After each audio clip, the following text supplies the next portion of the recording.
All right, so let's get to we're spending a lot of time on news. So you want to get to like the big thing?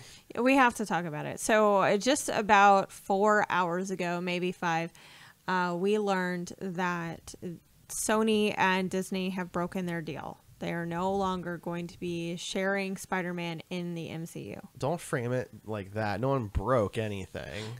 They're not continuing it. They're not renewing it. There's not going to be a new deal for 5 more pictures or whatnot.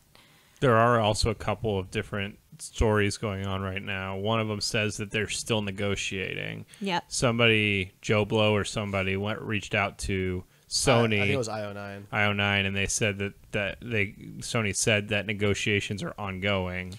There are a couple articles that just say that Kevin Feige is not involved, but the MCU and Marvel and Disney, still is. So Kevin Feige just wouldn't be on board, which would be the first MCU movie since Incredible Hulk that he wasn't executive producer. And what's interesting there is that the resource or the source that Ryan's mentioning, we're referencing, that person also said that it had to do with producer credits, which I don't know that I believe that Sony would be willing to walk away over a credit in a movie.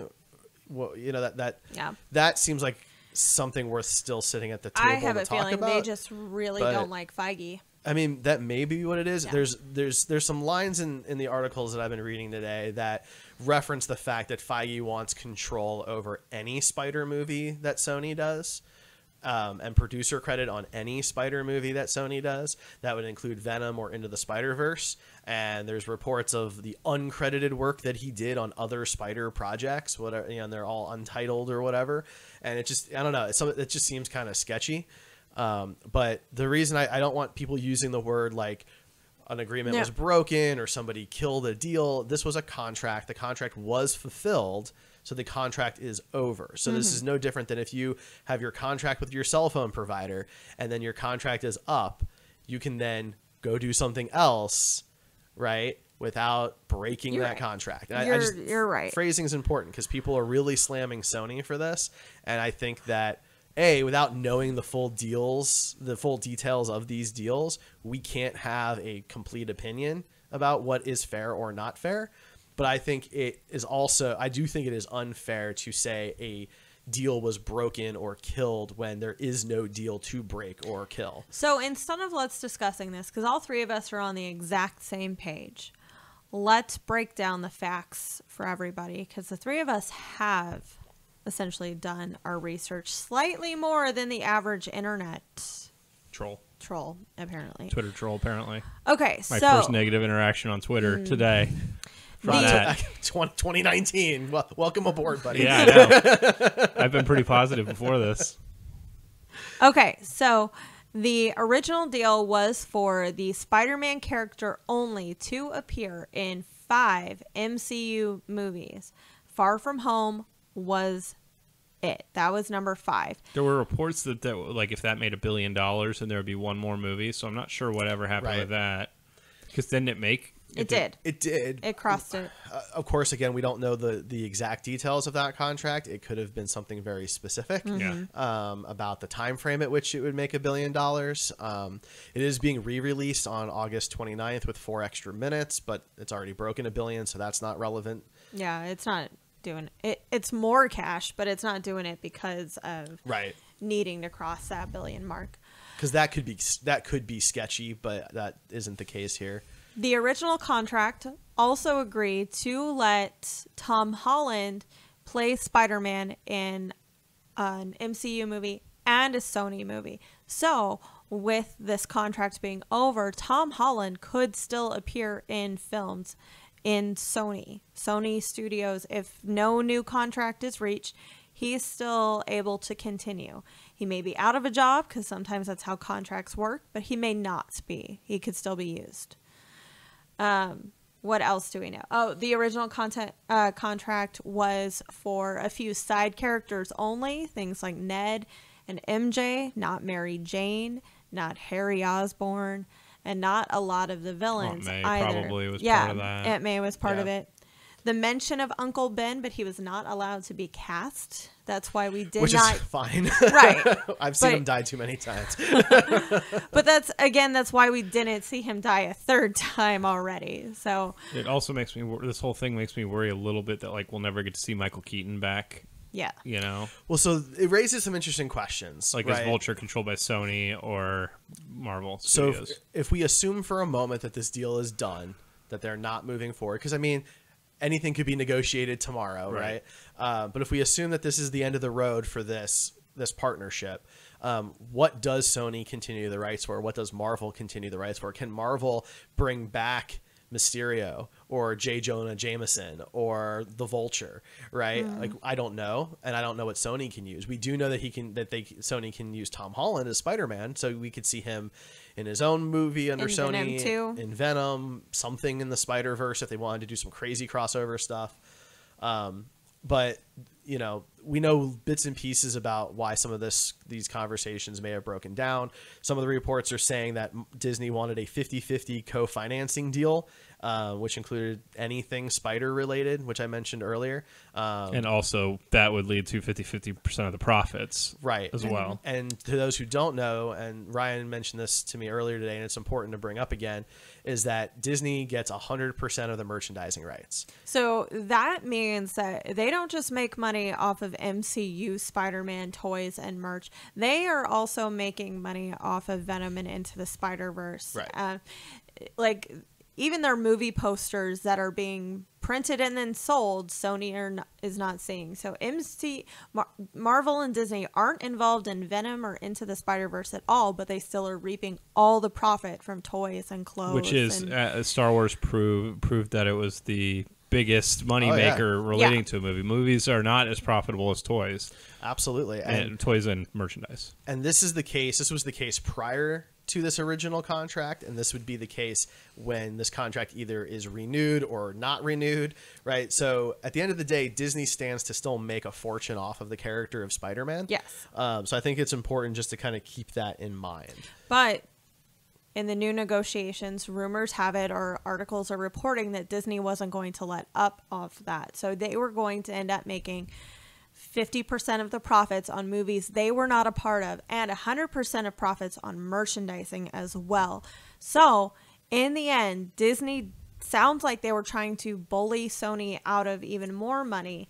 And when it comes down to it, like Derek told me earlier, Sony is not a bigger movie studio than Disney, but it's a bigger company than Disney. They're more diversified. They have their hands in more pots, right? They have the entire PlayStation division.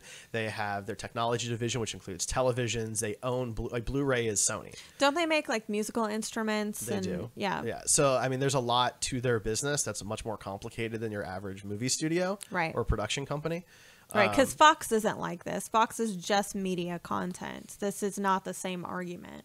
But what's important here to kind of keep in mind is also these kind of credits, these producer credit things, could also lead to Disney having a lot of creative control over any Spider characters, and then by that point, Sony has essentially sold Spider-Man without selling Spider-Man. Because think about it, producers are able to get their hands in so many different things. Sure, there are the kind of producers that just cut the check and walk away, but there are also the kind of producers that are on set every day. Like Feige.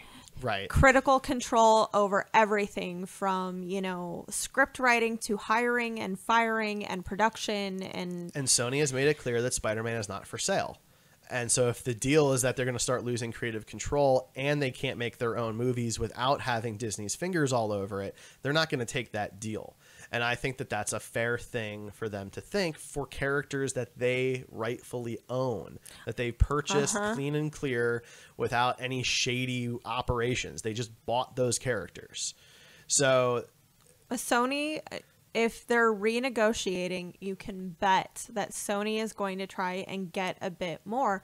Now, I don't think that they want to screw over fans, because in the end, we're the ones that lose out on content. I don't think they care about fans. It's a business. They I care don't about think people money. want to ostracize their fan base ever. I don't think they like, want to, but I don't right. think also they're going, well, we should definitely do this deal. Not that you implied this, but they're not like sitting in a boardroom going, man, our fans are going to be really mad. We should do this deal. It's going to make us lose a lot of money just because our fans need to be happy. So I will say this.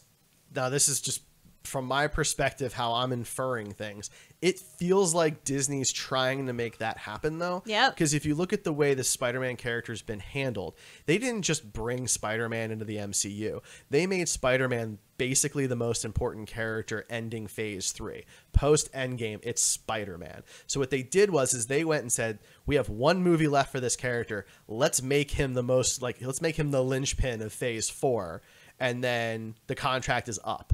Now everyone's going to be really upset and really pissed off and go to Twitter. Boycott Sony is trending on Twitter tonight, right? If Sony doesn't renew our contract with them. And then we can ask for a shit ton more money. And if Sony backs out, they're the bad guys. Yeah. That's honestly they're the bad how guys, it but feels. then their entire MCU is kind of in trouble because they've made that the linchpin. I mean, they're going to continue doing good movies regardless of Spider-Man. But if they've made him the linchpin, then that gives Sony some power because they need Spider-Man to make their plans go the way they want them to go. At this point, over the next 2 years, according to Phase 4, we weren't going to see Spider-Man anyway, and that also could have been our first clue that this may or may not be a thing. Because I believe that if they wanted another Spider-Man movie in Phase 4, they would have extended it. It probably would have been 2022 that we saw it, but we don't really know what happened to that. They get an extra film if it hits $1 billion thing, right? That's not been talked about during all of these news breaks.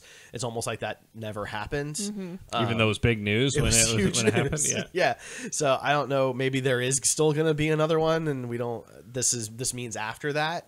But this could explain why Phase 4 is so short. Why they only showed us the next 4 movies instead of the next 10 movies.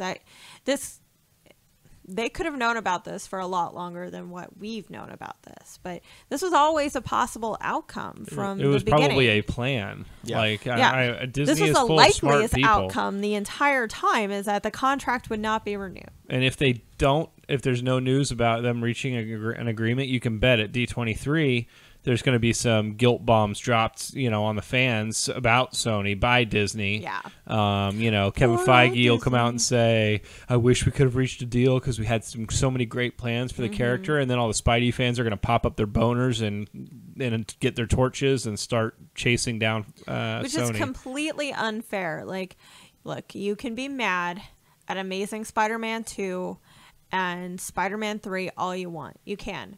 MCU has also made some bad movies, guys. Bring it down a notch. But they're on a uphill swing with Venom and Into the Spider-Verse. Their latest Spider-Man movie is literally Oscar winning. Could be the best of all the Spider-Man movies. Agreed. Up there with Spider-Man 2.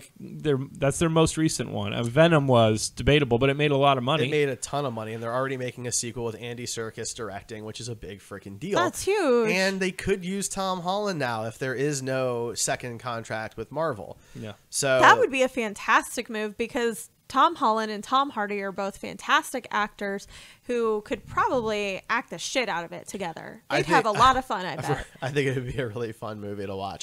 I liked Venom, as ridiculous as it was. I thought it was fun. It didn't really feel like a 2018 film, but I enjoyed it, and it made a lot of money, so you're going to see more of it. I crack jokes at it because I think there are certain parts where it takes itself too seriously, but I think there's also parts where it knows exactly what it is and has fun with it. Well, also the memes afterwards were so good. Great. I mean, did you guys ever think we'd see a sane Tom Hardy jump into a lobster tank and just start eating crustaceans?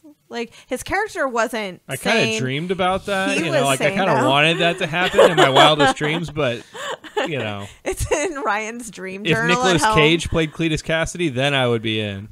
See, I just want Woody Harrelson to shave that hair. I really don't think the red hair is what you should have stuck with for Cletus Cassidy. How much better would Nick Cage have been, though? Right? Oh, Nick Cage would have been the best. And the curly red wig would have been the last thing I was looking at.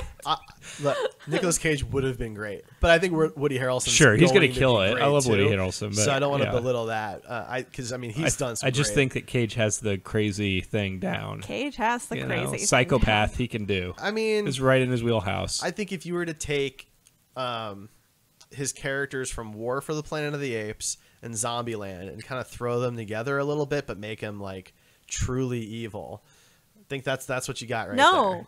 You obviously never read a Carnage book. You guys are forgetting that Woody Harrelson already did this. He already played this character in Natural Carnage? Born Killers. Yeah, okay. Like, that guy true. is a serial killer. He went in front of a court in that movie and shot people in court while he was defending himself. Like, he has already played this insane character before. Just without the hair. That. He didn't have red enough hair for that. Yeah, I'm sorry. Never mind, Rachel. We take your point away. Yeah, I know. I lost my argument because I've watched this movie already. It won't work when he's wearing that wig. That's right. Anyway, everything sounds like it's a done deal, but we know how business works. We know that everything could still be up in the air because we don't know what's going on behind scenes. We don't know what these actual numbers are that they're looking at and just how significant things are. All we know is that we haven't lost Tom Holland or Zendaya just yet. It's still possible that this kind of storyline can continue. Negotiations are never done in Hollywood, like ever done. They're never done in this household, right? Like, I mean, last week we were talking about just gonna ignore that, how CBS and Viacom are remerging, right? Sure. Those talks have been going on for 6 years. Yeah. Okay, so 3 years ago, people probably were saying, "Oh, it's been 3 years. This is never going to happen," and then it happens, right? So it may not happen tomorrow. It may not happen 6 months from now, but at some point, Disney and Sony may come to an agreement. It's very possible. There are a few things that we can guarantee are just never going to happen. A Gambit movie with Channing Tatum. The release of Avatar 2. A good Dark Phoenix movie. A good Dark Phoenix movie. You know, most of it's X-Men related. Aww. Unfortunately. That's sad. Yeah. All right.